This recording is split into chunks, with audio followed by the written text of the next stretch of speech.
All right, so we're just going to go ahead and get started, and people can filter in. And if you have any thoughts or reactions or snide remarks, feel free to throw them in the comments down there, and we'll address them as soon as we can. So, welcome to this, our live show, our in-person show. As you can see, very rare, but a lot of fun whenever we're able to do this, and we're really grateful that we're all able to be here together. So. As usual, we're just going to go through our show as we normally do, talk about last week's games, some news, next week's games, and then, of course, just for fun, which I am really excited to talk about today. But yeah, first of all, let's talk about those games from last week. And the first one that we had was number 6 Florida at 5-1 at Vanderbilt 0-6. Florida getting this one 38-17. I got the point in this one. And to be honest with you, I was watching this one, and obviously this was closer. I think all of us picked a nuke in this game for the most part. Just the way Florida seemed to struggle, and Vandy again putting up a lot of points unexpectedly. Over 400 yards of total offense, 21 first downs to Florida's 29.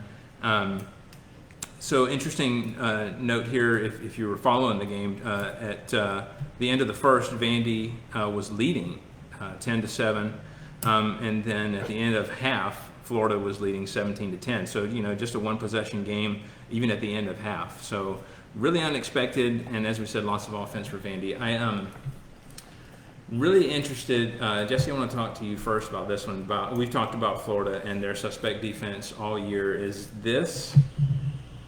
Just another evidence of them getting exposed on defense. I think so. I think obviously they did a great performance. You look, it's a record-breaking performance in that they're continuing to score 35 plus a game. They haven't done that since 2008. But I think if you look at it, they looked a little sluggish. Mm-hmm. It was something that we haven't really seen since the A&M game. It was a slow start on both sides, but I don't know. I didn't think they would struggle this much. And of course, I've talked to my friends that are Florida fans, and they're saying, well, look at the stats. It doesn't matter. But I don't necessarily think the stats of the game are reflective of how this game was. Of course, Kyle Trask was able to pull it together, and not to take away from Vandy. But yeah, it's something that as a Florida fan, I think is a little concerning. I think A&M was able to show the holes in it, and we've kind of seen other teams pick apart a little bit, but I don't think, obviously they played Georgia, but I think when they play whoever they play in the SEC championship, hopefully can exploit those holes in the defense too, because yes, and I've said this before, yes, offense is huge and you've got to score, but at the same time you have to play defense because your offense is going to get tired. And you've got to start playing defense. So if I'm a Florida Gators fan, I'm a little concerned about defense. Yeah. Matt, Kyle Trask having a really down day, 383 yards. Yeah, he did. And three touchdowns. Truly. What do you, just kind of the same question to you. Like, what are your thoughts on Florida and their state right now? I guess it's easy to say, like you said, they got the win, decent stats. You do what you need to do, and maybe they're playing down to Vandy, whatever you want to say. But is this concerned right now? If I'm a Florida fan, I'm feeling pretty good about life. Yeah. If I'm being completely honest, because you still won by 21 points, gave up a lot of yards. 400 plus yards to Vanderbilt, an offense that's not really known for being a juggernaut. It's pretty rough. Yeah. But at the same time, think about the offense. I just pulled this up a second ago just to take a look. Kyle Trask. Kyle Trask. Slip of the tongue. Slip of the tongue there. We'll slip. It's okay. Has thrown for over 300 yards in almost every game this season, with the exception of one that was South Carolina. Gotcha. He currently, right now, is tied for first in the nation with 31 touchdowns and only 3 interceptions. So he's playing absolutely lights out. He's thrown for 2,500 total yards this season. So he's a nightmare for defenses right now. And I don't see how anybody's going to be able to slow him down. He's looking to me, and I know we've said this before, but a little Joe Burrow-esque. A little bit. Because if you remember, Joe was like, oh, that guy. And he was like, eh. And then all of a sudden it was just like lights out. And I didn't think Kyle Trask was going to be like great. He was going to be okay. But I didn't think it would be something that we'd still be talking about right now. I do want to point out that this is his worst performance this season as far as number of touchdowns in a game. 3 this season instead of 6 against together. Arkansas, So 4 against Georgia, 4 against Missouri, 6 against Ole Miss. Just a little bit of an off day. That's so embarrassing. It's great when you can say that. But Well, there's one I was looking to when I was researching for this game, and I saw an article. It was a Gators website, but they were talking about their right tackle, who is, and I apologize if I say the name wrong, can either be Jean or Jean. It depends how fancy you get. I like fancy. That sounds cool. Delant. And they were saying that he's the most disappointing person on their offensive line. And it hasn't been an issue yet, but that he had his worst performance against Vandy, and that he's giving up a lot of pressures. He's, giving up times where it could lead to an interception. Right. So they're looking at him. They're saying, obviously defense needs to work up, but It's interesting. I've seen some Gator sites call him out specifically, and I just thought that was interesting that they're like, what's not great? Right tackle. Yeah, that sounds like an example of someone who's nitpicking. Right. That sounds like That the sounds- right tackle's just not very good. That sounds like When you're putting up 40+ points every game. that sounds like Dan Get it Mullen together, a couple Jean. of weeks That- ago. yes. He said, he had 6 touchdowns, but man, there was so much that he could have done better. I mean, it felt like he missed some reads and just I'm like, But that Dan, just goes to show stop. you the attitude of a head coach just rubs off on not just the players, but the fans. Right. Right. Here's my concern, though. So when they get to that inevitable game against Bama, which, let's just say it. It's going to happen. When they get to that game, we have 2 really high-powered offenses. And we have 2 defenses who kind of struggled this year. However, I would say that Bama's has kind of shored things up a little bit on defense. Now, I'm sure they're not up to, standards of what you would like to see them. But of the 2 teams, I think Bama has a better defense. When they get to that game, and keep in mind, lots can change between now and then. But right now, I see that being the difference maker. I think they both have high-powered offenses. They're going to score. They're going to move the ball. But I think Bama's Both defense. have Heisman potential quarterbacks leading them. Right. It's going to be interesting. But you look at Bama when they were playing against Ole Miss. Ole Miss was able. They have a terrible defense, but their lights out offense was a struggle for us, and I think we've cleaned up some things since then. But still, you can't have an off night against an offense like Florida has. It just won't work. And don't forget that Florida's also been playing without Kyle Pitts for the last 2 weeks. Absolutely. He's coming back this week against Kentucky. Bama. So if he's healthy when they get to Atlanta, on the operative that they do get to Atlanta, that offense is going to be hard to beat. It is. Right. Apparently, we just have to go towards the right tackle, Sean DeLance. One spot. Thank you to Sports find- Illustrated you find- Gators. You find the weak chink in the armor and you shove it on through. Exactly. Yeah. Best of luck with that. As a Georgia fan, I'm just trying to search for any little is there the beginnings of infighting here? Are they going Nope. to turn on I each got other? news No, for you, Chief. It ain't it's not going to happen. I was looking at the remaining schedule and just looking at that, it's not going to happen. No. So Who they got left? They got. I don't remember specifics. I got it right but here. They everybody got. that- They got Kentucky, us, and LSU. That's 3 straight wins. Yeah. Yeah. I'm still trying to figure out how they lost to A&M. I don't know. everybody has don't a, know what everybody has a they letdown game that could have been theirs. So I don't know. You have those games where it's your sleeper game, where you just are like, oh, we're expected to win this one. You sleep on it, and then How crazy would it be if Dan Mullen gets them to Atlanta or gets them in the playoff in year 3? That would be If you something. had told me when they hired him he was going to have them in the playoff in year 3, I'd have told you you're crazy. yeah, Yeah. And granted, they ain't there yet, yeah. So but still. Kirby had Georgia in the playoffs in year 3, I think, if I'm not mistaken. Oh, But that must the be difference nice. is the difference there is I We think won a natty in 2 years. Yeah, I think Kirby had a stronger team when he got them, whereas I think Mullen kind of more down team, and maybe that's I don't know if Mullen that's fair, but is a great recruiter. yeah. There is no doubt about it. He was great in Starkville, and Starkville is not an If easy you place can to recruit recruit there, to. you can recruit. Exactly. That's, You're like, hey, that's solid. come to Gainesville, hang out in Florida. Kids are like, okay. Right. It's North Florida though. It's not even I near the know, Sorry. but like you get to play in the swamp, which I've never watched a game in the swamp, but I've heard it's an electric atmosphere. Right.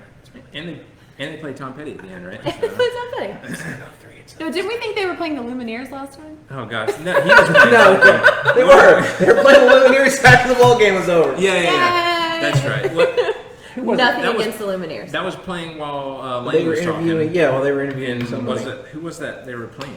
Was that I think it was the Lumineers. no the team that they were playing? Oh, it was last week. Yeah, I don't know. Oh well. Remember they played last week? I don't know. Anyway, next we had LSU at 2-3 at Arkansas 3-4. LSU squeaking this one out 27-24. Matt was the only one to pick LSU in this Go one. Tigers! So congrats there. I told y'all. I called it. Well, I wanted to believe. Okay? I did too. I It was thought Arkansas was close. going to be down, or Arkansas was do a down game. Arkansas was do it down. Close. Yeah, well, I mean, even so, they had a decent game. I mean, look at Franks. He threw for 339 yards. Yeah. I mean, that's not shabby against LSU, although I know their defense is down. But still, I mean, you got to feel good about yourself if you're Arkansas there. But the funny thing, so the only thing I wrote down for this one was time of possession in all caps. Because, I mean, look at that. Arkansas had the ball for 18 minutes. The rest of the time, all LSU.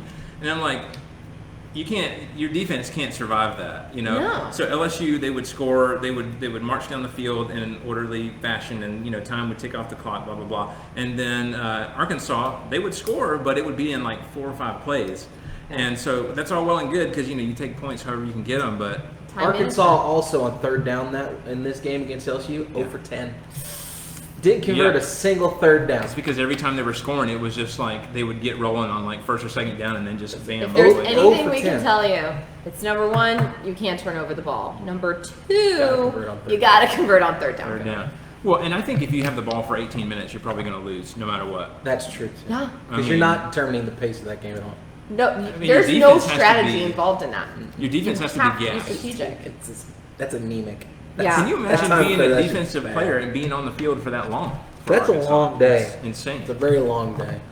So obviously we've talked about this, a little bit already. But Matt, let me start with you this time. But just in this game, obviously you believed in LSU. I did. So what made you believe in LSU, and what were your thoughts on this? Well, I mean, I think Arkansas was due a down game. I mean, they've kind of been trending upward over the last couple of weeks, and I felt like LSU, after, was it last week they got absolutely demolished? It's a lot of weeks Hold on. No, it was against Auburn, which was 2 weeks ago because the Bama game got postponed. Yeah. But I just, I was feeling that LSU had a shot here, and they were pretty close, and so it just made sense to go with LSU. And Arkansas hasn't beaten LSU since November of 2015. Ouch. Yeah. And yeah. So I mean that. Given that's kind of expected, obviously, but But I mean, if you're Arkansas, you can still say, well, it's fine. We only lost by 3 to the reigning national champions, which this year means nothing. But I they're love the still going to SEC say shorts it. this week. I know. Where the LSU guy comes in and she's like, "Are you here to take out the trash?" Yeah, he's just like, after everything we've been through, it's like, Arkansas averaged 13 yards per catch in this game too. Yeah, like I said, Still lost. They just Of course, there's a lot of that going around where you get all these yards and then you lose the ball game. it's also interesting. That happens all the time. I think it's interesting too to see how well-ish Felipe Franks is doing at Arkansas Yeah, compared absolutely. to how he was. I think it's huge. Well, he was never really awful at He Florida. wasn't awful, he but had maturity issues. he had Well, maturity yeah. issues. I don't think he was necessarily confident in his abilities, and I don't know if it's moving, getting a new coach and he's just really pouring into him or what it is. But I think it's just interesting to see your environment. I think truly Sam Pittman is just a develops you as confidence player. builder. Yes, sir. Yes, sir. That's That's right. all he needed to hear. That's all it is. all you That's all it is. all you Every time By the I- way, if the University of Arkansas doesn't have that on a shirt yet, I don't know what they're doing. It has to be. It has to be. They need to be like, "Woo, pig, yes, sir." They're missing out if not. You guys have any more thoughts on that one? No. All right. Next we had Kentucky. Wait, hold on, before we move yeah. on. Go ahead. If Coach O had lost that game, Yeah. does the seat get a little warmer? Because I it's think it already a gets little I warm. think it's warm. I mean, come on. They won a natty last year, and So did Les Miles. What a Wes. ridiculous- Oh, how quickly we forget. I know, but man, that's just. I mean, it might get a little warm, but man, if that seat is hot, that's ridiculous. This is a big drop off. Like, not It is a you big win. drop-off. You win national championship. You graduate everybody. You shouldn't lose that much. So I that expected badly. drop off, and not this much. Not that but I drastic. did expect some. I mean, look at other teams that are defending national champions. I don't remember this bad of a drop off in recent years. Although, Auburn, did you guys? was it Auburn In 13. Yeah, Auburn in 13 the next year. That was Chiswick, right? Because that was the year Chiswick got fired. Yep. Because didn't they fire him the year after they won that natty? It was something. It might have been It was the a year year or after that. two. It I might have don't been 2 remember. years after. I think it was 2, but So I don't remember. they took a nosedive. Yeah. But Yeah. again, it makes sense because you get rid of 60% of your strength. It's going to take a year or two to get it back up. Right. I just don't understand how you can make such a knee-jerk reaction on 1 year. And granted, he should. They tried to fire Les Miles in the middle of a game. Yep. Knee-jerk reaction, I think, is their thing. This is also 2020 though, and just there's so much Yeah, garbage. you can't. There's you can't- players who are you not can't. playing for them as well. There's unforeseen fair. stuff. At some point you have to admit there's unforeseen stuff that even the coach can't account for. So, that's just my They 2 threw for cents. 42 times in this game. Yeah, That's a lot. that is a lot. That poor kid ought to be iced his shoulder after the ball game. Get in the whirlpool a little bit. Oh, man. Yeah. All right, next we have Kentucky at 3-4 at number 1 Alabama 6-0. I don't even need to talk about this. Bama, I will say, in the first quarter, 63-3. when it was like 7-3, I was like, "What? Yeah, What are we doing? Not playing, that's what. What did we forget that we have a game today?" And It was a slow start. It was a slow start. I think they were just like, "Oh, it's Kentucky." And then I think afterwards, Nick Saban was like, "Do you want to do something?" He probably Right. said it a lot more excitedly Colorful. than Yeah, I A little did. bit more colorful. but Bama wins this one 63-3. Jesse getting the point. I'm just going to let you bask in the ridiculousness of this score here. I mean, Devontae Smith, guys. Yeah. Who? Devontae Smith. 144 yards, 2 TDs. This man. The This man. records that he owns now. I know he owns records now. Obviously, Mac Jones is still just being stellar.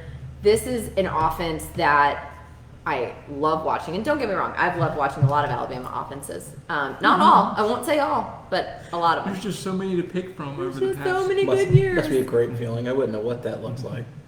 But if you look at the offense, you see someone like Devontae Smith, Najee Harris, Mac Jones. To me, you could make a case for all of those guys for a Heisman. This is a just packed offense, and it's super great to see. Like you said, slow start going into it. Was not happy about that. Got a little nervous. Got less nervous as it went on. Yeah. I forget at what point the points just started flooding, but Second quarter. it was just ridiculous.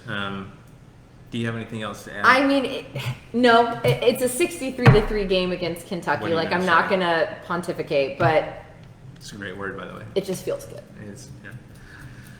Matt, do you have any thoughts on this one? Yeah, Devontae Smith averaged 16 yards per catch on that It's game. insane. That's a lot. Mm-hmm. 144 yards and 2 touchdowns.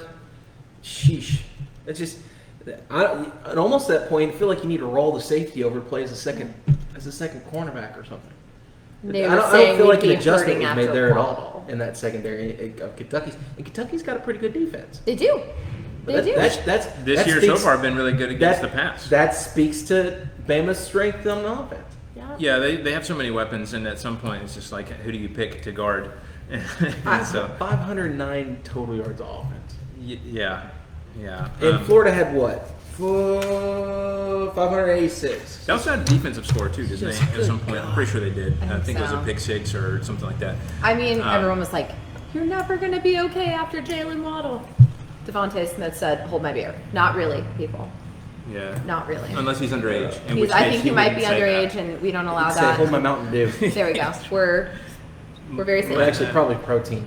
There you go. Exactly. Hold my muscle. Can't put any garbage in that body. It's just not going to work. Body's a temple. All right, so the as we just mentioned, records, the UA and SEC record for receiving touchdowns at 33, which is 2 more than a predecessor of his, Amari Cooper, Yep. was tied for that as well. So,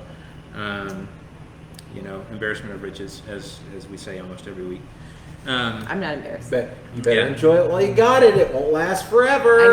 I know. I've been saying that for the past Shut up, 5 Wes. years. I'm trying to put a happy face on this thing. I'm basking. Bama can't stay on top forever. Here we are, still on top. And it's like, whatever. So, The depression will be real. yeah. It will be so real. All right, let's move on to Tennessee. No, we can skip right over this steaming pile of garbage. Yes, sir, right over that thing. Right honestly, there. it seemed like this game was kind of like neck and neck. I mean, I felt like these two teams were evenly matched. However, I mean, that 100-yard interception return for touchdown by Smoke Monday is just a backbreaker, really. I mean, what do you think? I don't know how in the world Eric Gray gets 173 yards on the ground and we don't win this football game. Yeah. He was the best player on the field, and unfortunately on the losing team. I just don't get it. I don't get it. We had 464 yards total offense. Yeah. We went 9 for 15 on third down. We had that one pick six. It just had more yards, more time of possession, more first downs. We dominated everything except the scoreboard, which is what matters. And I don't get it. I don't understand it. It makes no sense. It has stopped making sense to me. Anything that has to do with Tennessee's football program makes zero sense right now. So over the weekend, we heard rumblings of possible firing. I don't even know if that's a safe word to say, because I mean, I don't know if fire was ever thrown around, but definitely hot seat. Do you think that was ever seriously discussed? And what do you got? I would imagine the athletic director probably went, "No, we ain't doing that. This is a weird year. This is an aberration. Things have been trending upward, especially tail end of last year. We can't make a knee-jerk reaction at this." Is he a junior, senior? Gorentano? Uh-huh. No, he's a junior. The junior. Oh, so Right. you're not done with him yet. Nope, not yet. I venture to say he's not going to the draft. But there's also rumors going around that he may, if this thing continues to go like it does, he may transfer. And to be completely frank with you, I wouldn't blame the kid if he did. Yeah. I mean, would you blame him after the crap they've said? I mean, and I've said it, and everybody else has said it. We've heaped all kinds of stuff on him. Felipe Franks left, and he's doing better. He is a tough kid, if nothing else. Emotionally, physically. He is probably one of the toughest football players I've ever seen in my life. Yeah. Because you can't take the punishment that he took last year and the verbal accostation from most of the fan base. It's mind numbing. So no, I don't think there was any serious ideas about firing him. However, if the Vanderbilt game, which was supposed to be this weekend, if we had lost that game, then maybe those conversations would have turned serious. Okay. But again, I don't even know if that would be 100% because I don't know what Phil Fulmer thinks. I mean, you have an asterisk. This is his hire. This was not one he inherited. He hired Jeremy Pruitt. And they asked Jeremy Pruitt about things during his Monday press conference, and he said they hired me to coach football. I'm not talking about the fan base. Mm-hmm. Yeah. That's a huge red flag. Right. And I appreciate his candor there. It's like, look, I'm not concerning myself with the stuff outside of the locker room. I'm going to worry about what I can control. You can't. And you can't. Rat poison. Yeah, exactly. It's just, I don't know. I don't know what to make of any of it. You can't get caught up in the positive or the negative because it's going to just distract you. I mean, from an outsider's perspective, what do y'all make of this? I mean, if you were in similar situations, would you be calling for his head? No, I would not yet. I would leave him for this reason, because at the beginning of the season, I saw like Tennessee starting to turn the corner. Yeah.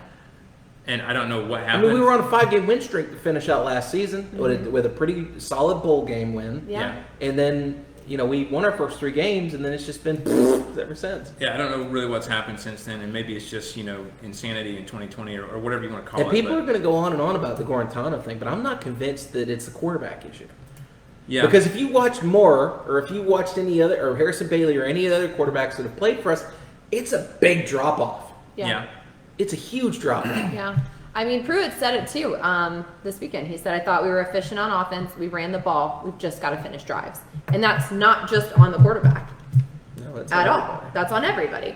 So I don't know if it's because I think the players respect Coach Pruitt, from what I've seen. Mm-hmm. So I don't think it's a not buying into the system deal or whatever, but I don't know what it is. I truly don't. And they've had some good recruiting classes too. I don't know. So let me ask you this. Big orange curse. Something happened 20 years ago. I don't know what it is. We thought it was Phil. When they fired Phil, I was under the impression that Phil cursed us. That had to be it. But Phil's back with it now, so it wasn't that. Yeah. I mean, I personally love it.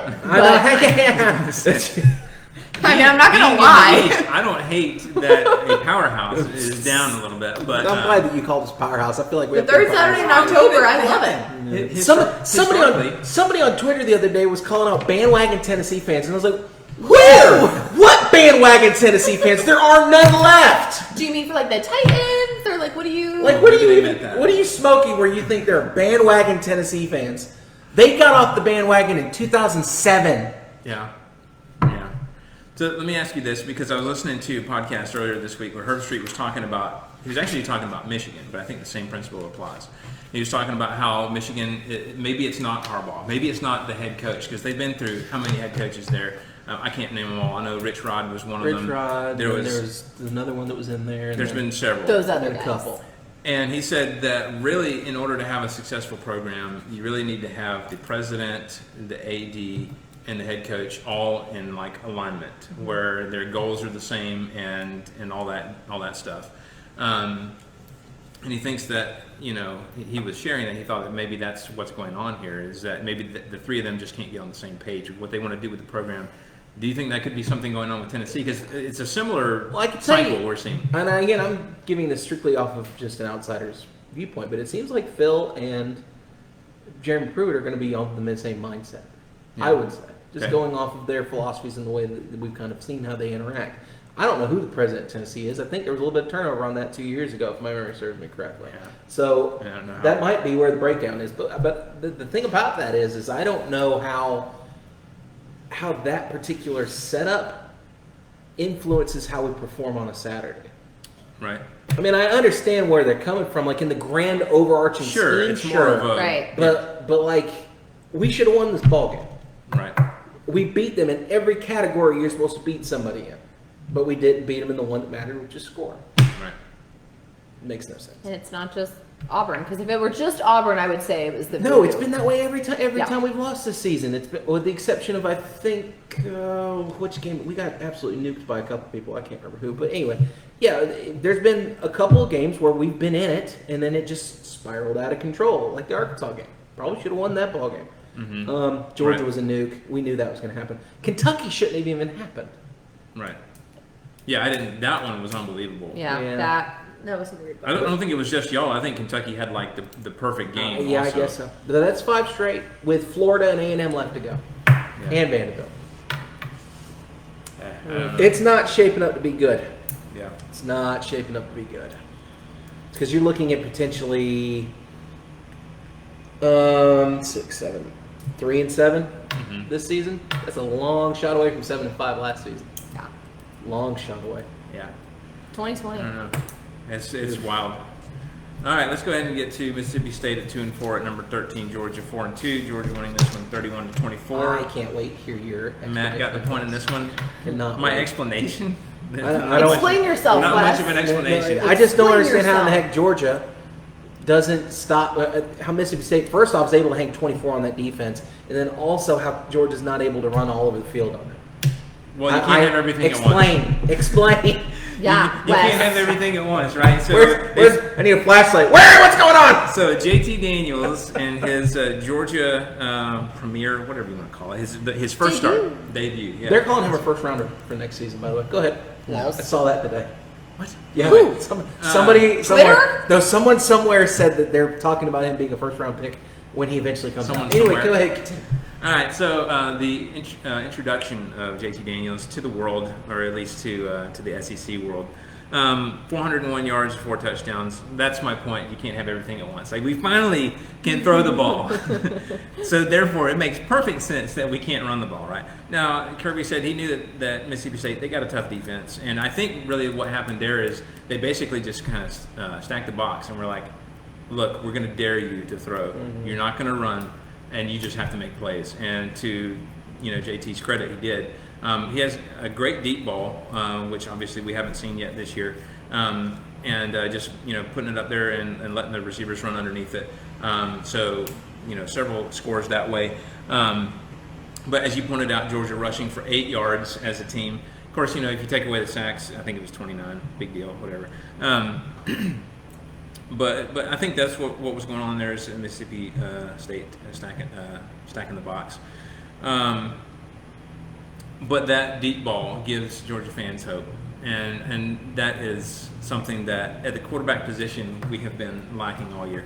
Now, defensively, Georgia giving them that little dump over the middle, which just aggravated me to no end all game long. Just like, they were playing zone, so they were giving them that middle section. And honestly, Kirby said that they didn't play them any differently than the other teams that have played them well. But the difference is that they were just making plays. They weren't dropping balls. Basically, they were doing everything that they needed to do. So credit to Mississippi State for that. But yeah, I mean, and then when we did switch to man, it's like I think they torched us the play after that. Like, they managed to get behind somebody and had a long score. So, it was like, well, gosh, we can't do that again. So it's just kind of stick with the zone and let them work their way down the field. So all that to say is this was a weird game. Credit to Mississippi State. They had a lot of guys out, and they still made the trip and obviously made it tough for us. Right down to the wire. And then, who knew that, Mike Leach, his statement game would be against us. Great. Fantastic. And, almost pulled it off. So, no, I think his statement game was still against LSU. I mean, that's fair. But I mean, like, in terms of. Against a real team? Yeah. I mean, so he had that and then just crumbled at the other games. Fair. And then, then there's this one. It's like there's a couple of outliers in the schedule this year. I don't know. That's my 2 cents. I listened to Kirby's press conference Monday or whenever that was, and that's where I got most of that info, talking about how we played them and how JT played. Now, one thing I didn't address is, everybody's like, why did JT not play before? Blah blah blah. So the reason, at least early on, was medical. And then I think by the time that JT was able to move around, he showed up to fall practice with a knee brace on. Mm-hmm. And so, and even after he took that off, the mobility just wasn't there. And if you watch the game, the mobility is still not really there. Right. He's just, fortunately, you watch the running backs picked up blitzes and gave him time. So to their credit, even though they weren't getting the yards on rushing, they picked up blitzes and did their job and gave him a chance to throw the ball. And it really worked out for us there. By the way, 0.3 yards per carry in that game. Yeah, I mean, it's not pretty. Not typical of a Georgia. Talk about stacking the box. Yeah. So, that's one reason why. And then once he was medically cleared, obviously, we already kind of had Bennett coming in there. And then to Bennett's credit, even in the Florida game, until he got knocked out of that game, he wasn't doing poorly. And so... not too poorly, anyway. He made some good throws, and obviously the one that he got knocked out on was a touchdown. So, but anyway, so that's kind of why we haven't seen JT this year. I don't buy into he's just being loyal to a specific quarterback, and he's just going to stubbornly stick with him. I think we've talked about this on the show before. These guys are getting paid so much money, and they're under so much of a microscope. They're not going to do that. They're going to put whoever gives them the best chance to win in the game. Yeah. And so that's what I think about that. I don't know. Jesse, I'm going to start with you this time. What are your thoughts on this game? Yeah, I mean, it was surprising. As someone who doesn't like either Bulldogs, it was very surprising that UGA's defense allowed Mississippi State to put up that many points. Mm-hmm. The Maroon Bulldogs were 7 for 13 on third downs. Mm-hmm. If they're able to convert more on third down, which I said it earlier, don't have turnovers and you have to convert on third down. Mm-hmm. Just the rules. This game might have been even closer than it was. I think Mike Leach's offense was more efficient than we've seen them be.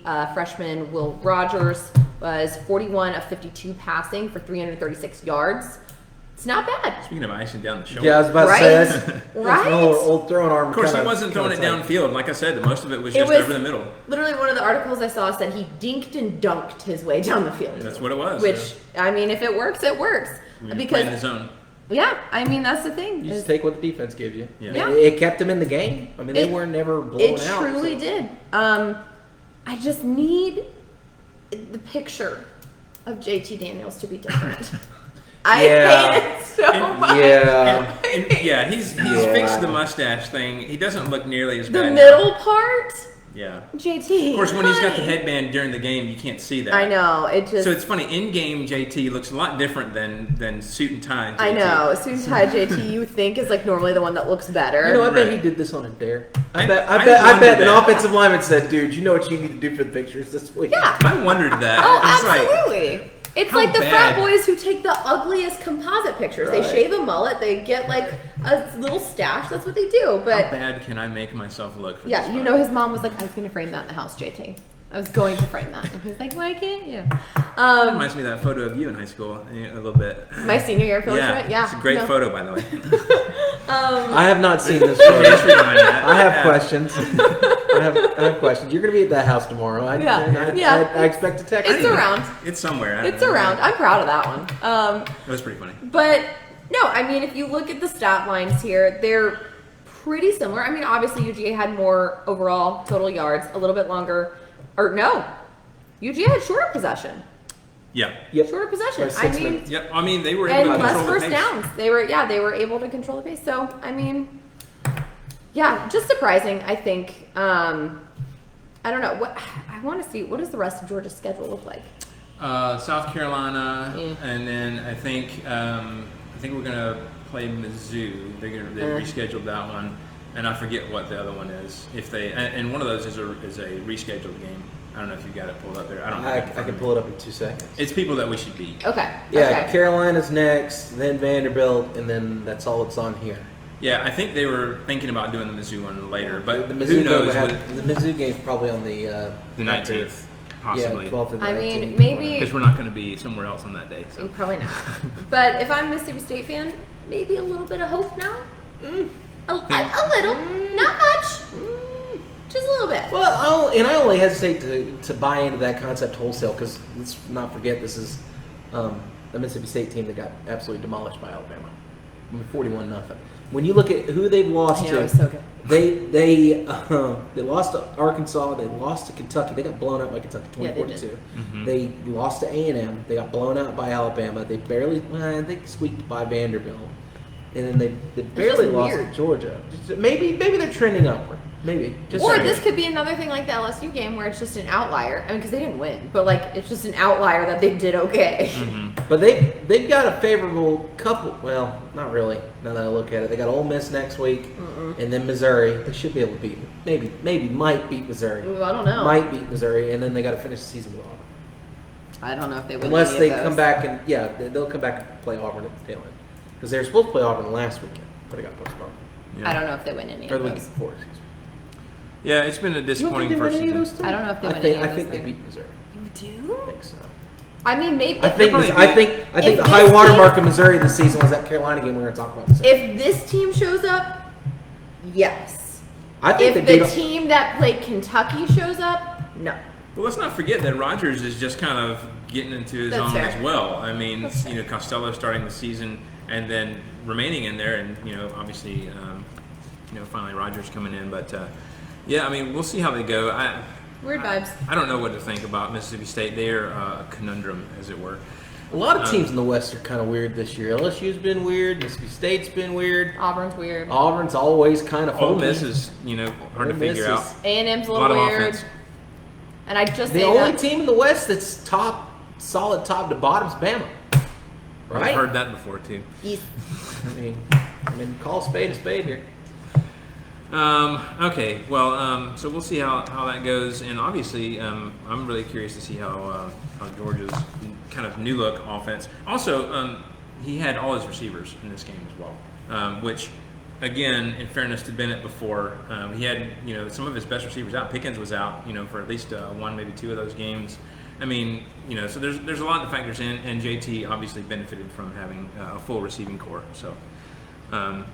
Which you look at Burton there. I mean, 197 yards, 2 touchdowns, and he really hasn't had many breakout games. He's a slot guy, isn't he? I think so. Isn't he guy that played in the slot? Yeah, he's had nothing close to these stats this year, Yeah. so it definitely helps to have a QB he can throw it down the field. All right, let's go to Mizzou 2-3 at South Carolina at 2-5. Mizzou winning this one 17-10. I got the point in this one. I mean, this is a weird one to me. I didn't expect Mizzou to struggle. I mean, we've had South Carolina has obviously had their struggles this year. You would figure they would be a little, emotionally shaken with the loss of their head coach.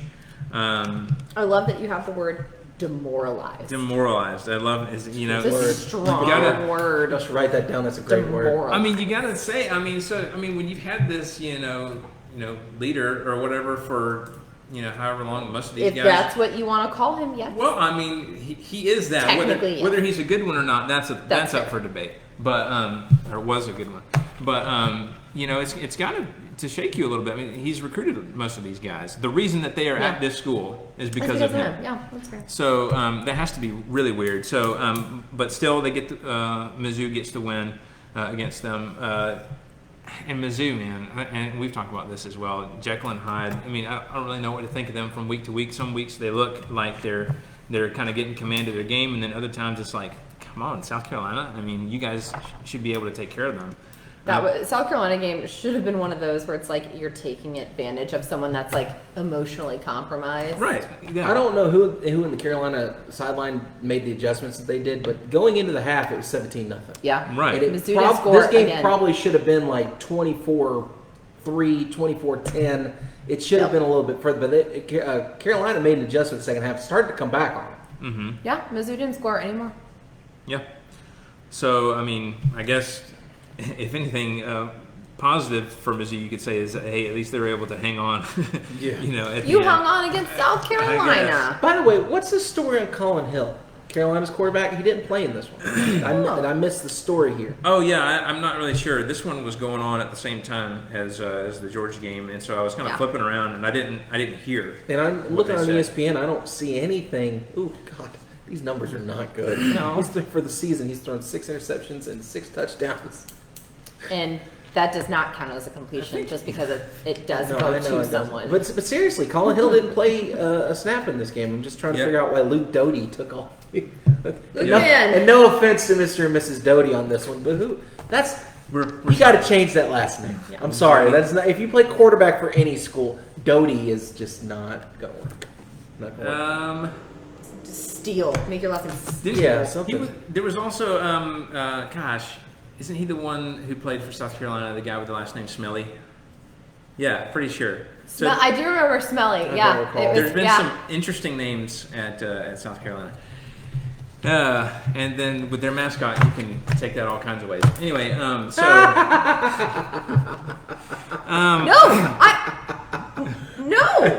What? He played for Bama! What? I was going to say Brad Smelly. I remember this. Brad played for Bama, and then his brother Chris played for South Carolina. Yes. Yeah. So there was 2 Smellies. I knew there was a Smelly. The Smelly brothers. There's Smelly brothers. It is luckily Smelley. It's still Smelly. It's still pronounced the same. Shout out to the Smelly brothers, right? Yeah. See, that's how you do a last name. I hope you guys are not Doty. I don't know. If you're going to go, you might as well go all the way. Right. You have to. Yeah, that's right. Well, I mean, you look at the conference. I mean, you had you got Smoke at Kentucky. You had a couple of years ago. You had Nigel Warrior at Tennessee. Yeah. You had which Smoke at Kentucky is was it Cavazier? Yeah, it was Cavazier Smoke. It's a great name. It's a fantastic football name. It's just cool. You get 5-star recruit at a high school just for the name. Yeah. Oh, absolutely. You're looking at the names, right? I don't even need to see this guy play. Sign him. Send him a scholarship right now. Yeah. Like, Coach, you do know that's just the towel boy, right? Now put him up. No, bring him on. He's getting first team reps That's right. Right now. All right, so that does it for last week's games. Current pick'em standings: Matt has 16, still currently in the lead. I have 15. Holding on by the skin of my teeth. And Jesse with 12. It's super close, and obviously I would like to be in the lead by a lot, but it's exciting. It's an exciting. And let's not forget, we still have the conference games to go. We still have the which are worth more. Game and all. And if you guess the score correctly, too. Yeah, exactly. All right, so and I wish we had the Robin Williams clip for this. Anyway, here's the news. So That was so bad. that was pretty awful. I heard it in stereo. So unless you've been living under a rock, you know that the first let's try this again. CFP rankings of the year came out. Boo! Acoustics in here, great. I hope the people next door didn't hear that. Displeased. No, I just these rankings are stupid. Okay. You shouldn't make. Let's No, give me a minute. You shouldn't make rankings until a week after the conference championships have been played. Well, you know they're going Call to do it this. then. You should write a letter. You know they're going to do this for ratings, though. So, Dear sir. In fairness, they give it many weeks leading up to this. It's I not know like that. It's It's just still ridiculous, though. We have nothing else to watch. That's true. And so one thing that's also interesting is that each year the committee is different. So it's interesting to see the take that the committee is going to take each year on different teams, because it's not like the same philosophical approach every year. Yeah. So we had number 1 Alabama, big surprise. Number 2 Notre Dame. Number 3 Clemson. Number 4 Ohio State. Number 5 Texas A&M. Number 6 Florida. Number 7 Cincinnati. Number 8 Northwestern, who just beat Wisconsin. And That was wild. Number 9 Georgia, and number 10 Miami, Florida. In case you were wondering and thought that was Miami of Ohio, and then rounding out the top 25 with SEC teams, number 22 Auburn. Can I ask a question? Sure. Who, Cincinnati? Who's stuck Northwestern in here? Um, Isn't Northwestern a nerd school? They're the Vanderbilt of the Big Ten, ain't So caveat to this: they're going to have to play Ohio State at the end of the year. Yeah. they? Still, likely. Yeah. Northwestern. Great medical school. Yeah. I mean, I'm glad And they law do, school. but And they're really Also, nice looking why is campus, Notre too, if I'm Dame- They not have a mistaken. beautiful campus Yeah. north of Chicago. I've been What? there several times. Yeah. why is Clemson still in the top 5? Didn't they lose to unranked? Barely lost to Notre Dame with their backup quarterback. That's backup right. quarterback. That's right. Okay, I'm not. Now, remembering in my stuff. fairness, Who has Cincinnati played? let's look. Who has Cincinnati played? I just need to know. So in their instance, I think they're looking at the eye test. You know how the wins look. For the eye test. I don't think it's been anybody incredibly impressive, but let me know if you get that up. But I'm getting there. Okay, are y'all ready for I'm this? so excited. All right, they played Austin P. Wow. Beat them 55-20. Good for them. Army, South Florida. They didn't get to play Tulsa. Tulsa got postponed. Southern Methodist, Memphis, Houston, East Carolina, Central Florida. Where is Southern Methodist located? Texas somewhere. yeah. There's another Texas There's another school. Texas- Another Texas school. And but wait, they've got to finish up. Oh no, Temple got canceled Yeah. completely due to Okay. COVID, This and then is they've got to fun. finish with Tulsa. So they very well potentially could finish undefeated. Yeah. Can you remind me how many high schools are in there? Because Because it sounded like a few. Austin P, South Sounded Florida, like several. Memphis. Yeah, at least 3. Usually when high you have to go, school. that's not a good sign. Where are they? So, What is Austin P's mascot any? I- Georgia played them a couple years The ago. Governors. Yeah. The Governors. That's intimidating. If you're an Austin P administrator and you're watching this podcast, I need you to get your crap together. The Governors? Everyone at that school looks at people and says, my dad's a lawyer. Every single person. If they're not greeting each other by saying "Hello, Governor" every time they turn around with a Cockney accent, then they failed as students, and I'm done with them. Austin P. Is it Peavy or Pay? PA? How do you pronounce this? It's a P. He. Yeah. Where's this school even at? So the reason I know this is because Georgia played them a couple years I ago. don't know. That was one of those. That was back when we could play cupcakes. But Clarksville. Oh, they're a Tennessee school. Bless their hearts. Yeah. Shout out to Adam who just said "Go Dogs, go Dogs." So Yes, please go. Go anywhere. Ooh, Oh, 39% graduation rate. That's Well, kind of rough. I'm so glad Cincinnati was 7. number 7. That just proves Matt's point. Well, look, I think Right. I think even a lot of these teams, even up close to the top 4, are going to need some help getting in. Because look, Bama's probably, in my estimation, unless stuff changes, the way things are right now, is probably going to beat Florida. Notre Dame. How crazy is it going to be if Florida, Stop, Florida stop. and Bama both have one loss? I would do this in the name of Jesus. I will not allow that to be Oh, that the would be so atmosphere. great. No, I will not Oh, allow that would be so fantastic. I will not But allow here's the problem: if Bama loses to Florida in the championship game, let's prognosticate for a minute. Okay. Let's pretend that happens. A&M gets in. Then A&M gets in without playing for the conference. That's my championship. nightmare. Again. That's my nightmare. Jimbo's about to get that big cowboy hat. That's my nightmare. I am irrational and it's Big my cowboy nightmare. hat. He's gonna get the 30-gallon hat. Good. Maybe it'll cover his face. That's an interesting scenario that I had not thought about. Oh my God, I'm sweating. I think I'm So sweating. I think Clemson's going to beat Notre Dame in the championship at the end of the year, and it probably won't be a nuke. So both of those are probably going to make it in. I hate that. No, that's two ACC teams in the conference. Well, they're 2-3. The last time they faced Notre Dame each other, barely counts. They're ACC this year. Notre Dame barely won the last game. So if Clemson wins the next one, unless it's by a lot, they're probably going to leave them both up there in the top 4. How about Ohio It's State's Notre Dame, gonna they get left drink out the of the Kool-Aid. cold again?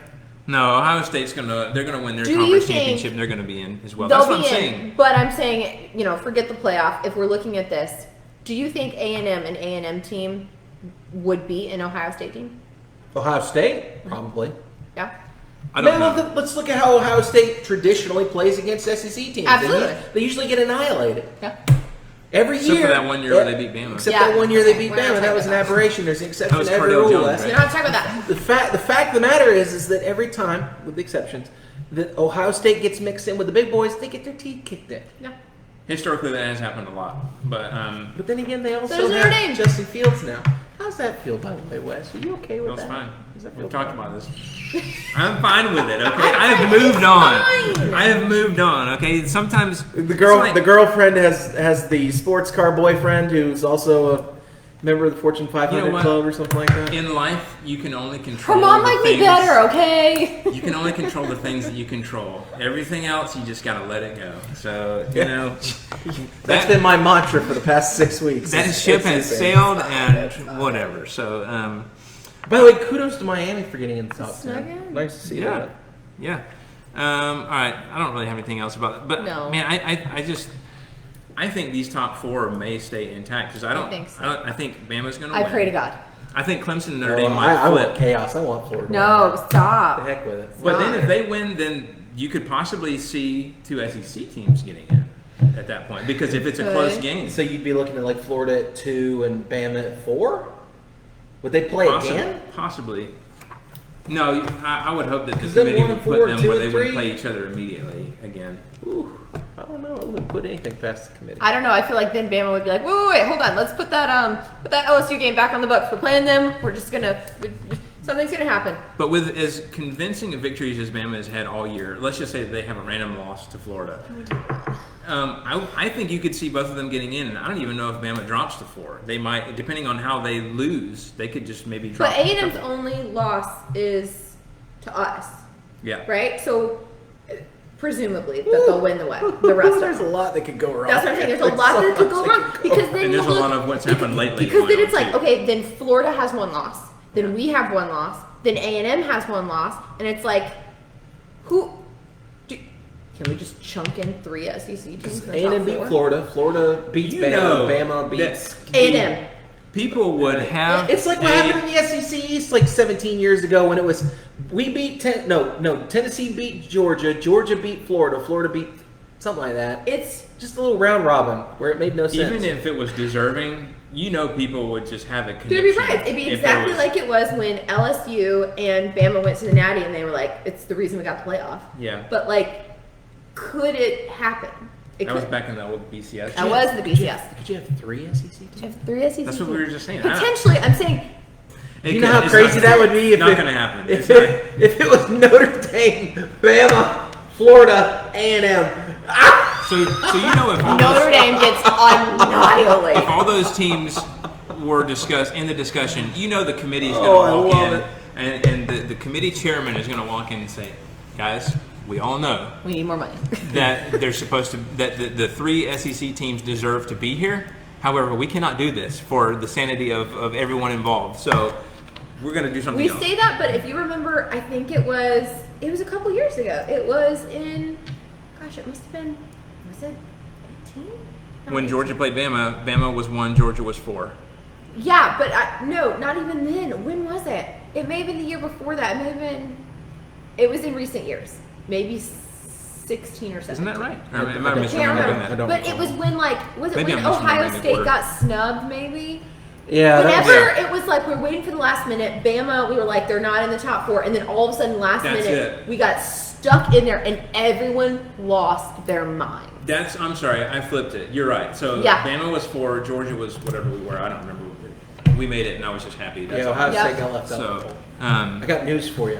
If Ohio Ohio State could end up in the cold. Wasn't that the one where Herb Street said, if Bama's 4, I'm walking off the stage? And he did. And it happened. And Yeah, 2 years ago, wasn't it? And It was not at least 2 or 3 3. years It was ago? like 3 years. Yeah. Not, It was our first year doing this, I think. not because he was mad, but he just didn't believe that they had the guts to do that. And they did. So- Well, like I said, I think I told the story. I'm like waiting. Everyone's waiting. I'm Right. like in my apartment. It gets announced. I throw on my jersey and start running down the street to meet up Right. with like other Bama fans, and we just go and like have beers and celebrate. And everyone, because I'm in Chicago, It's hates like, us. why are you Everyone guys so happy? hates us. Well, because there's so many Ohio State fans there. There's so Oh. many just like Big Oh. Ten people there. That's- We're in yeah. the middle of Big Ten country, and we're running around like Roll Tide, and everybody hates us. Please tell me anyways. you were watching your back. I was with one of my friends who is a Bama fan that is like 6'3", Ah. big dude. I felt fine. Okay. Rugby player. And Felt then fine. and then you made cupcakes. So. And then I made cupcakes to bring into the office, and Because you're everyone still extra hated like it. that. At least they got And like free I said cupcakes. before, I was going to say they didn't care. I can tell you right now, I wouldn't have had one of those cupcakes. They were delicious. I wouldn't have. Man, that's a tough choice. I don't know. So we're just telling you, Cupcake's a cupcake, but it's Bama. I don't know. Yeah. but we're just saying it could potentially happen. I pray to God it doesn't because I don't want Bama to lose, but like 3 SEC teams could I don't- potentially deserve to be in the top 4. I don't think it's going to happen either. It won't happen because Bama's going to win. Oh, But can you imagine the discussion though? Because let's say that The committee quits. the other stuff doesn't really change. Like where let's say Clemson and Notre Dame flip because Clemson beats Notre Dame by a close score or whatever, and then Ohio State beats Northwestern in the Big Ten championship as They will. expected. So none they will. of those 4 change. That's fair. I didn't expect them Or to I'm beat sorry, Wisconsin. 2 through 4 don't change. Man, what do you do? Do you? I tell you what you do. As a member Expand of the the committee, playoff? you walk in, you say, "Listen, That's guys, the we gotta answer. go 8 teams. You guys go 8. Let's just go 8 teams and call it a day. Let's make more money. Go ahead and make the decision. Make 8 teams. It's 2020. Let it roll, baby. That's exactly what I've been. It's gonna have an asterisk next to it anyways. Try it out. it out. 8 teams done. Yeah, I know. So if you're on the committee and you're listening, 8 teams, please. Right. By the Hey, way, looks like I we got broke some Instagram comments if you want to. I don't know if you can log into Insta. I check it can yourself. get into the old gram there. So I don't know. I am greatly intrigued by what is shaping up because this could be just. Chaos. I mean, this year's already nuts, right? And then Yeah. you throw in these possibilities. I'm excited. Georgia's not in the mix, so I kind of get to breathe a little bit. But I mean, we're down there at number 9. There is one comment from, and I'm going to butcher this, so excuse me. Bullware Deanna. She says, "I'm transplanted to Tulsa, Oklahoma. Can you tell me what the feeling is in Knoxville about our coach?" I think we hit on this earlier. We all know that most of the fan base is ready to. Okay, what is Vol Twitter saying? Vol Twitter is Vol saying Twitter update. cut him, but I'm not saying. Vol Twitter is ruthless, man. Vol Twitter Twitter don't seems like a play. very scary place. to Vol be. Twitter does not play at all. There are so many people that want Hugh Freeze to be that coach. Yeah. So many people. And as a Tennessee Ew. fan with at least a little bit of moral scruples, I'm just thinking like, oh, I don't know if I want that. Ew. I don't know. Well, supposedly. But it's Knoxville. There's not a whole lot of ladies of the evening up there anyhow. So Technically, I've heard. you guys can't even have sorority houses because legally, if more than like 10 women live in a house together, technically it's a brothel? considered a brothel. Oh. So there are no sorority houses. Fun fact. I just learned something today, Wait and a that minute, is there hilarious. Are, oh no, there's not. It's That's not. not. There's not. I do remember that now. There's plenty of fraternity houses though. Yeah, they are, and they allow grad students to be the house moms. Wow. Still in 2020, they haven't broadened that at all. At least as of 2015-16, Okay, you yeah. could be a grad student. So I could have been at age 23 the house mom of a fraternity. Yikes. That makes sense. Yikes. That makes sense. Animal health. All right, let's move on to Yes, please. Let's move on. the next item of news here. Nick Saban testing positive for COVID-19. If you recall, this has happened before. However, he was not symptomatic last time. He is mildly symptomatic now. He's self-isolating and very likely, I mean, I can't imagine how it wouldn't happen. It looks like he's not going to coach agaast Auburn. If you don't believe that Auburn has listen, voodoo, if you didn't believe me, He's gonna be, I don't know why you're panicking. He's going to be on the sidelines. They're going to find a way to make it happen.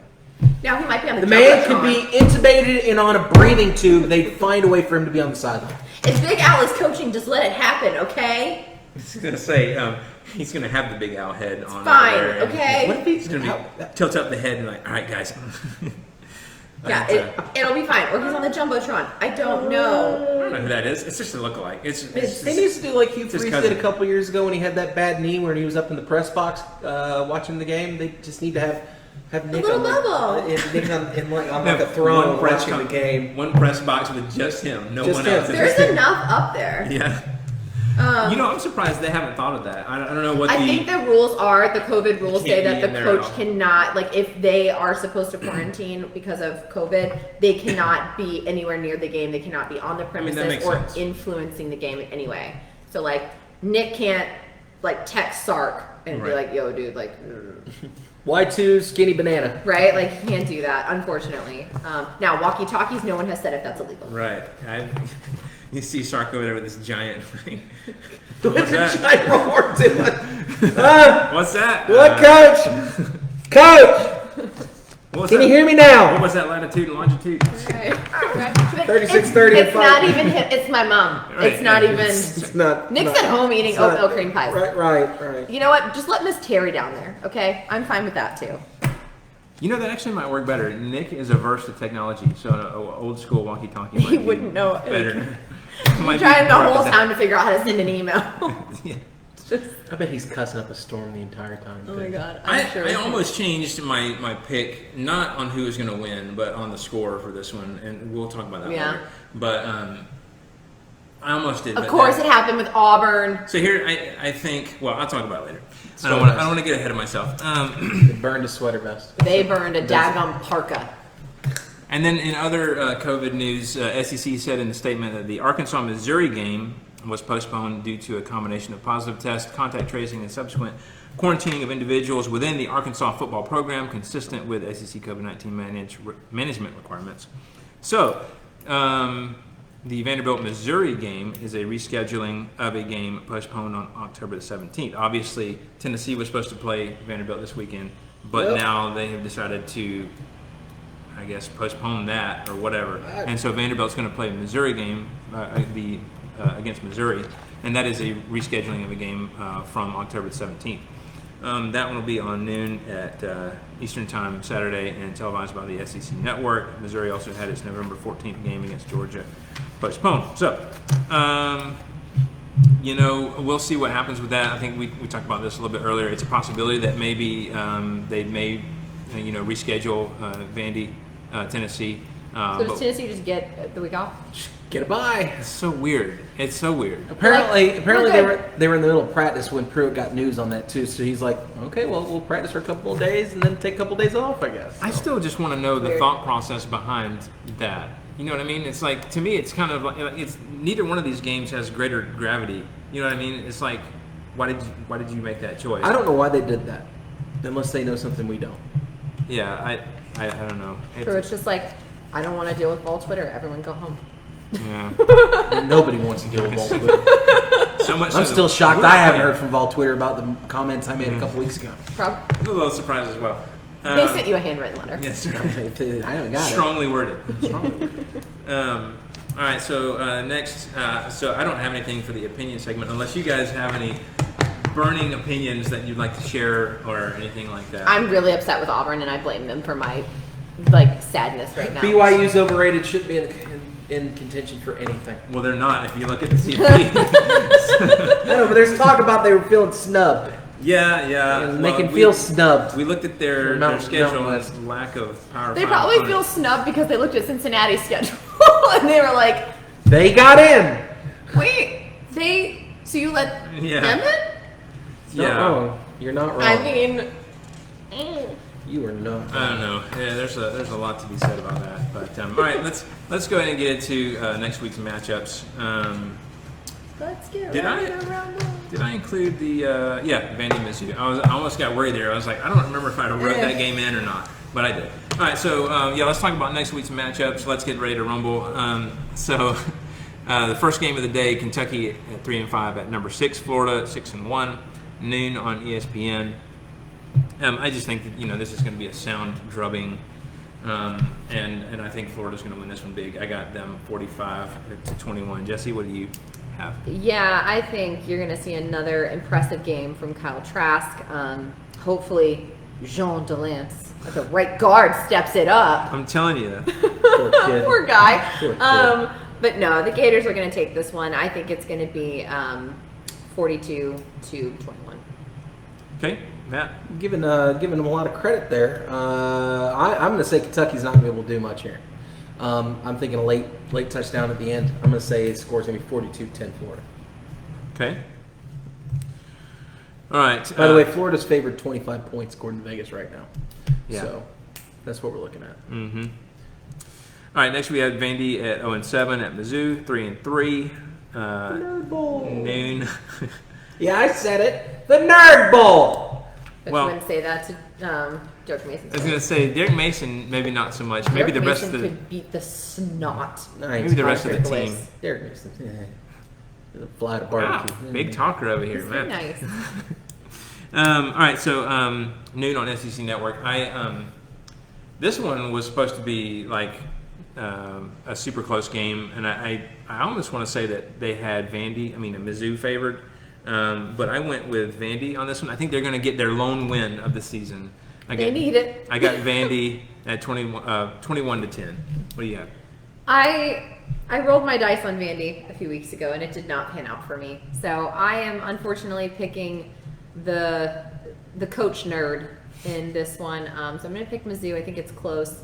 I'm actually going to go 17-10, and I think it's really cool that Vanderbilt right now is considering using a women's soccer player as their kicker. Yes. Her name is Sarah Fuller, and she was dressed out and practicing this week because of lack of players for COVID. So if that's something that happens, I think that's amazing and super cool. Have we had and that? Not in the SEC, I know, but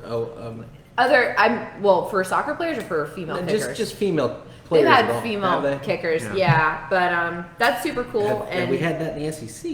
I don't think so. I don't think we And have. I don't good luck remember. to Sarah if she does get to I play. hope it think happens. that's badass. I think that's awesome. I want to see it happen.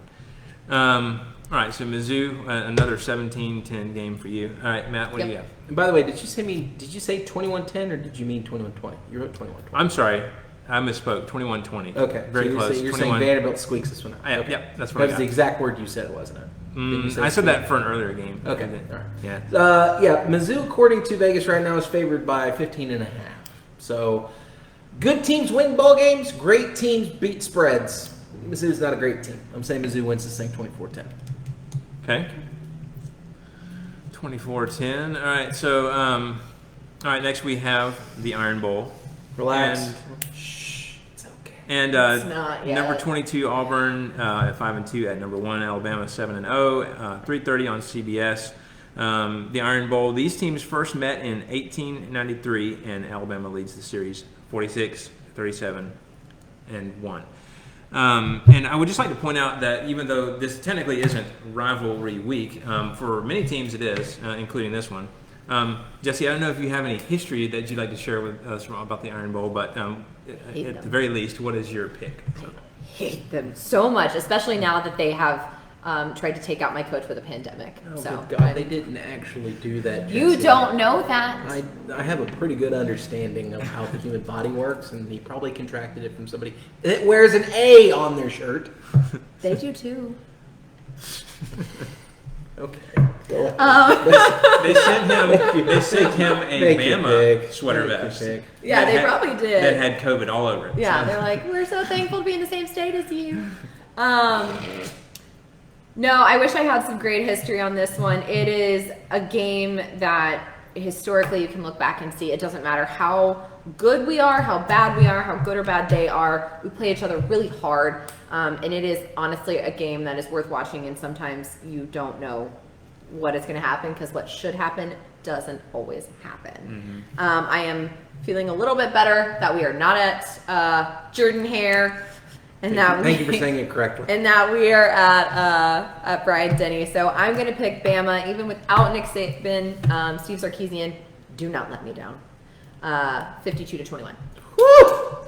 52. I'm writing these down, by the way, Les, just so you know. Okay. You may want to write yours down as a redundancy.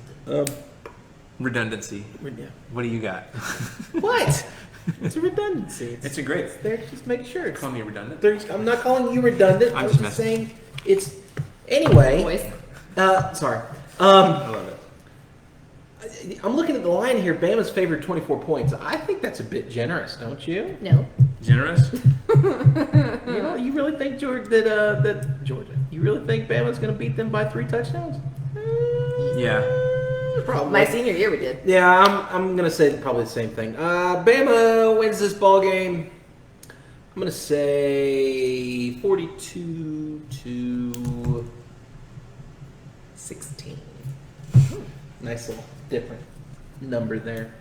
A couple field goals, not much else. So, like I said, I almost changed my pick on this one. Obviously, not who's going to win, but I almost changed the score. So, on one hand, I think that everybody's going to be playing, win one for Saban. So, they're going to play even harder. On the flip side, maybe they won't be as disciplined, but I think that's kind of unrealistic too. I mean, if they've been playing under Saban all year, they're not just going to all of a sudden be undisciplined because he's and not. Also he'll come back. Exactly.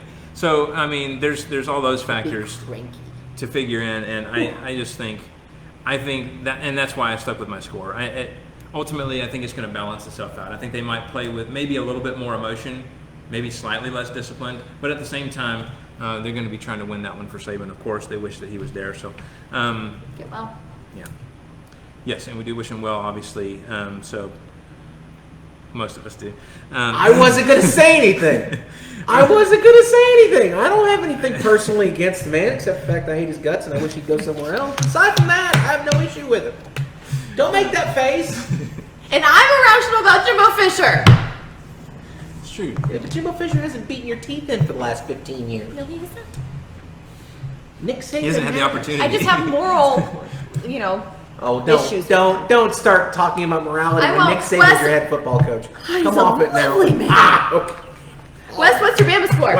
Wes, let's move Bama on. score? 'Cause 45-20, it's still the same. 45-20, Jesse's going to put me on tilt on this thing talking about morality with Nick freaking Saban. Sorry, Nick Saban. Anyway. Lord Saban? Now we're giving him royalty? Now we're getting into blasphemies You're wanting to here. reestablish the nobility in this country is what you want to do. Okay.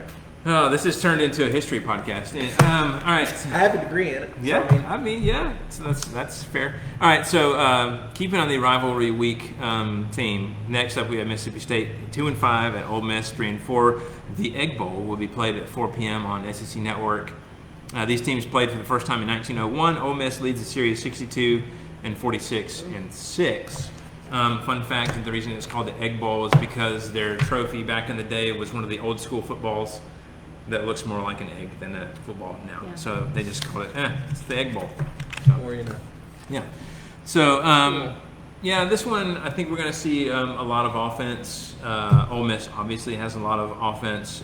Mississippi State has the potential for offense, and obviously they're playing Ole Miss defense.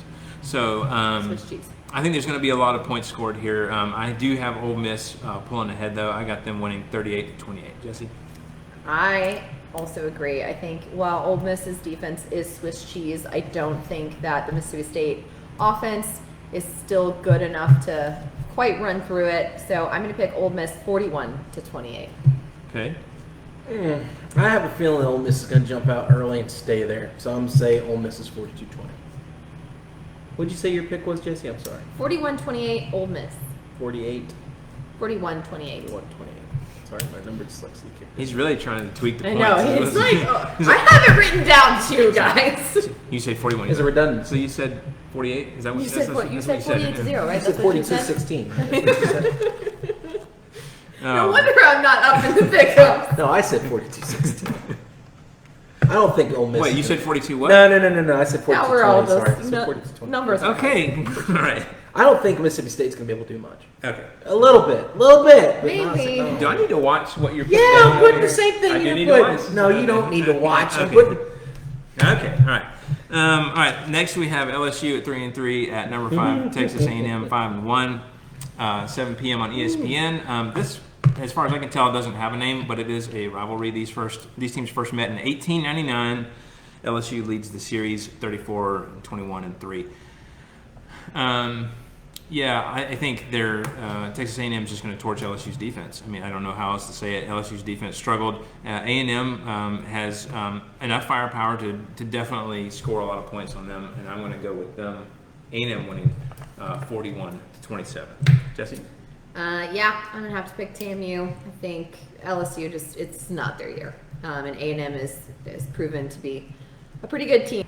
Apologize for the technical difficulties. We're back. All right, so let's go with the last game. Number 9 Georgia at 5-2 at South Carolina 2-6. That is 7:30 on SEC Network.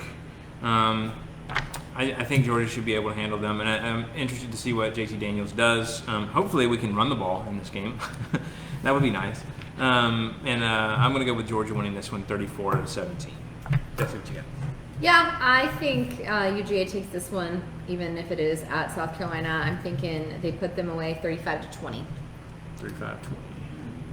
Okay, what you got, Matt? Again, me and Jesse are kind of hitting on some similar lines. UGA is going to get up front early, not ever really look back. Carolina will get a late touchdown, I would bet. So I'm going to say this final score is 35-10, Georgia. Okay. All right. I have really been looking forward to this thing. All right. Our Just for Fun segment tonight is what is each SEC coach bringing to Thanksgiving? And so I really want to hear what you guys have. So we've got it divided up here. And Jesse, let's start with you. And I would like to know what is, starting with Nick Saban, what is he bringing to his, let's assume he doesn't have COVID. What is he bringing to his family Thanksgiving? I think even if we're saying he doesn't have COVID, I think he's been stressed this week trying to get ready for Iron Bowl, doesn't really have time to make anything. So I think Nick Saban brings oatmeal cream pies. That's a whole sleeve of them. That's on brand. It is on brand. Yes. I think it's oatmeal cream pies. And he wants to be careful with COVID, make sure everything's individually packaged. I love it. Because Nick Saban's all about everybody else. He is. He's a giver.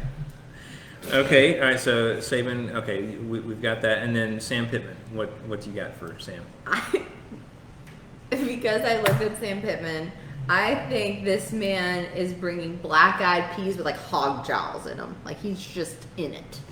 Yep, I feel that. I feel like that's his Hog thing. jowls. Not bacon. Not like pig belly jowls. I said what I said. Okay. Just I have this mental picture of giant globs of pork meat. Just Look at him! Just like, wow, she went there, didn't she? She wholeheartedly committed to that. he It's just a looks glandular issue, okay? I'm like sorry. there's just not a neck. I can't do it. All right, Gus, Arthur. Why would you give Gustavo- her Gus? Arthur Gustavo Malzahn III. When he rolls up in his sweat vest with another sweater draped on his shoulders. Yes. I think Sweaterception. He's bringing some like baked brie. Yeah, He's bringing a charcuterie board. He is bringing a charcuterie board love with it. some baked brie. I love it. And he's gonna be the guy standing next to him like, did you try the honey mustard? Did you try the You try that one. I got sriracha soaked goat cheese. Did you try that one? Trader Joe's. You know, Trader what makes Joe's. that the funniest is I He can would go to Trader Joe's. I love Trader Joe's. But I can totally picture him doing that exact thing. That's what makes it so funny. Yeah. Absolutely. I love that. All right. Dan Mullen. Beef jerky. All right. Wow, just You care to elaborate? I don't know why it was the first thing that came to my mind. I just imagine him, he like doesn't want to be at Thanksgiving. He's just over there like ripping into Slim Jims, just like biting it aggressively. Like, I don't know. he's like the turkey was good, but we missed a couple of reads. I Yeah, really felt it like was- the baked beans could have really been Yeah, there. you guys really, he kept that in there just a few minutes too long. Aunt Jeannie didn't like your sweet potato casserole. Uncle Bill, I'm just going to say there's too much dill in the potato salad. I'm just going to say. I was just picturing Cousin Eddie, where they're passing the mashed Who potatoes. also probably eats Slim Jims. He has the giant bowl of mashed potatoes. He has the spoon. He takes a bite, puts it back, and passes He it down. eats Jell-O with cat food, which Dan Mullen probably does. Oh goodness gracious. Probably so. All right. I love those. All right, Matt, what do you have for Jeremy Pruitt? I think Coach Pruitt's probably bringing boxed macaroni and cheese. He brought Because crack. I think here's my problem, and not the fancy like Velveeta shells and cheese. He went straight old school 99-cent boxed mac and cheese. Because, I mean, he doesn't know what's going to happen. I mean, he may get fired next week. He doesn't know. It's bringing Okay. raw I mean, asparagus. he has no idea. So he's being very careful with his money, Okay. making some sound decisions, and trying to So kind of this short sell strictly speaks to his state in life right now, not Right, necessarily exactly. to Yeah. him as a person. Yes. No. He's just trying to penny pinch. I was The going to say man he's going to also bring. doesn't know what asparagus is. Right. I was going to say maybe he brings asparagus, but he would just show up with raw asparagus and But do you think now that he knows what it is, he's trying to impress people? But he doesn't cook it. He just Oh, brings yeah. the raw asparagus. He's like, Maybe that's see what I guys? found. And they're like, What is that? Found chair, it in the chair, grocery store. sidebar. You know you gotta cook it, bud. You could even grill it if you wanted. It's like, really? This stuff has been terrible, and that's He's like, why. this has been, I've been eating it all week. It's terrible. That's all I live. Oh man! All right, Jimbo Fisher. Well, Jimbo Fisher's the exact opposite of that spectrum. Okay. Because, Home Skillet has a contract worth $75 million. So old Jimbo's showing up with a whole side of cow. Porterhouse steaks, boom, like 15 of them. And he's in Texas. And just everybody terry off a piece. He Okay. doesn't cook pretty it. pretty good for an old boy out of West Virginia, if Yeah. you have to say so. Him and Saban. I was gonna say, you know who else is from West Virginia? Oh, jeez. So yeah, I said giant So porterhouse excited at steaks like that. Any segue into Saban? Yeah, I I will know. find So a way. giddy. So excited about. I'm I sorry. will. I'm really wondering how this is all going to work after he's eventually retired. I'm just saying. Okay. Derek? Yes. The Skull Crusher Mason. Derek Mason. Protein shakes. Yep. Just protein shakes for everybody. Yep. He shows up. Here's protein shake. Protein shake. Protein shake. Everyone gets their own protein shaker bottle. shake. Everybody gets their own shaker bottle, Love and it. everybody gets protein shakes. And if you complain about it, he's going to give you that death look that he has, and he's going to take his shirt. He's going He to can't roll roll up his sleeves a little bit. He can't. It'll rip. It'll Physically doesn't it'll go up. fall apart. He like shames you for getting seconds. and Right. Right. Yeah. Hey, didn't you have a plate already? You're gonna go with the pecan and the pumpkin pie? So you've got nothing but carbs there. Nothing but carbs. There's no protein. Here, hand me that. Yeah. Shake bottle. He just takes with the protein shake. Here, close your eyes. It'll taste like turkey. I put some turkey in it. I blended it in there. What was the 3 points that they had? It was like toughness, something, whatever the main things that he's going to start saying that to them. Protein. Yeah, That's the that third doesn't one. character. Protein. That, yeah, that Protein. That doesn't- Toughness, stick-withiness, yeah. protein. Exactly. It's like, Protein. what's on your plate does not align with. It doesn't fit the food pyramid. No, we gotta Right. turn this Which, around. by the way, is completely irrelevant now. They don't even use the food pyramid. Oh, that's Anyway. true. All right, Mark Stoops. Mark Stoops is showing up with a bottle of Kentucky bourbon and a box of cigars. That's all he's showing up with. That's all he's been. That's eating all he's been every- ingesting for the last 3 weeks ever since they won that big I think game. he's still trying to hold on to that. I think he's still holding on to it. I mean, and he's still talking about it. and I guarantee he still is. Those other games since then, this didn't happen. It's like, hey guys, you remember We beat Tennessee. You hear that? First time since the 80s. Which Reagan was president. There's that. Thanksgiving in the Stoops house is got to be weird. I mean, there's got to be all kinds of one-upping of, hey, remember one night, blah blah blah. Each coach has something to say. Bob's in the corner talking about how he choked during national championship game. Oh my Yeah. god. Yeah, I said it. Nobody wants to play that pickup game. Oh Nobody. no. Yeah, that gets out of hand quickly. All right, so Coach O, Ed Orgeron, what do you got? He's not coming. He's not coming. He's gonna no-show. Okay. He's just not gonna show up. Not chicken. Can't bring food if you're not there. Not fried chicken on a stick. No. That's what he's eating by himself. at No, home. he's probably still laid up in bed With his girlfriend. with his girlfriend. Girlfriend, guys. His girlfriend. Scandalous. Oh, man. Absolutely scandalous. He's a grown man. He can do what he wants. Okay, so. I'm not judging. So. Mm. All Hey, right. Wes. All right. So first, I had Kirby, and I think that if I know Kirby, he's a pulled pork and smoked brisket kind of guy. He's Yeah, I just- can see that. He's got the Love that. the barbecue all around. I think he's just bringing like big tubs of that. Tubs. Yeah. Tubs of brisket. Yeah. By the way, have y'all been to Like the Buc-ee's little down tin, there? the little tins. I you know? just- Listen, you need to get you that brisket sandwich. This is not an official plug, by the way, but you get you that brisket sandwich from Buc-ee's down the road. Woo, Oh yeah. son. Somebody brought Bucky's to work today. It was pretty good I brisket. feel like the whole town lives there. Now. It is unbelievable. They really do. And I'm not usually a brisket guy, I love this. but it was great. It was good. Sorry, I didn't mean to derail. This that. episode of Pigskins And Pageantry is brought to you. My Not Buc-ee's. brought to you by, Not brought to you, but would be but could be. if you're open. All right, so next I have Mike Leach. And if I know Mike Leach, he's going to try to do something impressive, something that harkens back to something historic, and he's going with stuffed pheasant because, I mean, if you got class, you just gotta. I feel like he's worked his way through the Julia Child's cookbook. Probably, I think so. But I think he serves it in a pirate costume. Now I have a picture of him wearing. He's like, He's wearing an apron. It's got a little skull and crossbones on it. His wife is like, Mike, stop trying to perfect the muffins. We have 36 Yorkshire dozen. puddings. He ain't doing muffins. He's doing Yorkshire puddings. That's fair. We've eaten that for 3 months. I feel like Thanksgiving is like the Mike Leach experience, though. He's going to do it up, right? He's going to do the stuffed pheasant. He's going to have like a pirate costume on, and he's going to read you those random He's facts going to have the longest grace Thanksgiving history ever. Yeah, and you're going to be wondering what's even going on by the end of it. It's like, is he praying right now, or is he just like... Uncle Mike hasn't stopped talking. Is this a monologue for something? Just start eating. He's not going to. He's not going to. He's still Just going. don't say anything bad about Patton around him. Whatever you do. Yeah. They're having pumpkin pie, and he's still going. And they're like, Whatever you do, sweetheart, don't bring up piracy right, this exactly. year.